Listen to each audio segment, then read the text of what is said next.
Hi, I'm Becky Leonard, one of the owners of Leonard's Music. And in today's video, we're going to talk about how to make your first sounds on the clarinet. So to get started, I want to put my thumb about halfway over the thumbnail. My fingers and hands are going to be curved and rounded like I'm holding a tennis ball. On my right hand, I'll cover the holes 1, 2, 3, and my pinky's in charge of these keys. My left hand, my thumb's in charge of this hole. I'm going to put it about 2 o'clock. And when I'm not using that hole, my thumb is just going to hover over it, kind of in ready position.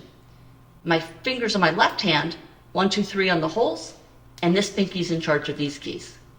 For now, we're just going to use that thumb rest, and we won't press any buttons to start.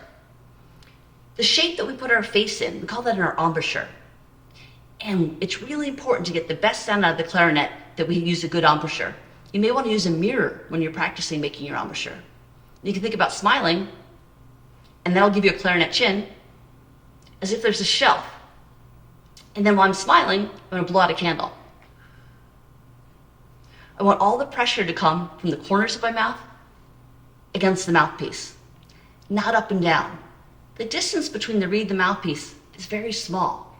And if I use too much pressure, we're not going to get a very good sound, or maybe even no sound. The clarinet makes a sound by that reed vibrating. So I'm going to rest my front teeth on the mouthpiece, about 1/4 or 1/2 inch down. My lower lip will be thin and flat over my bottom teeth. My teeth, we don't want them to touch the reed. I don't need a lot of lip in my mouth though, just enough to cover my bottom teeth. When you're playing the clarinet, we should still be able to see a little bit of that lower lip. And none of the chin should be coming in contact with the reed at all. We don't want to puff our cheeks out either, so we're going to keep it in as if you ate something sour. So again, got my thumb ready, my hands in ready position. I'm going to smile, blow out a candle, front teeth on the mouthpiece. And then I'm going to think like there's a flame on the floor and I need to blow it out. Or maybe you're making ripples in the water with a straw. Take a nice deep breath, keeping those shoulders relaxed.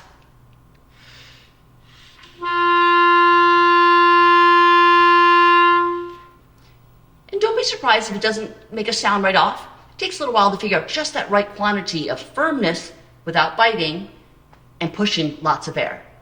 So we'll try that again. Smile, blow out a candle.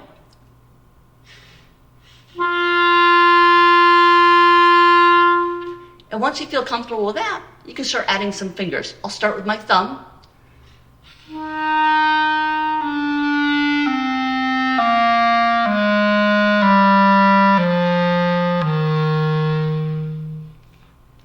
The other big thing I want to talk about is what we do with our tongue.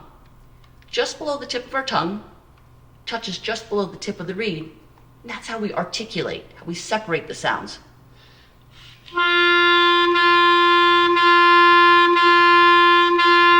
So you feel it tickle a little bit against your tongue. So again, it's just below the tip of the tongue, touching just below the tip of the reed.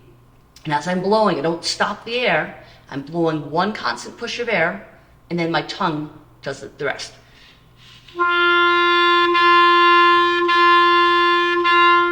So the disruption in the sound is caused by my tongue touching the reed, stops the vibration just for a moment, and then I release my tongue and the vibrations begin again. So that's it for today. Have fun with your clarinet.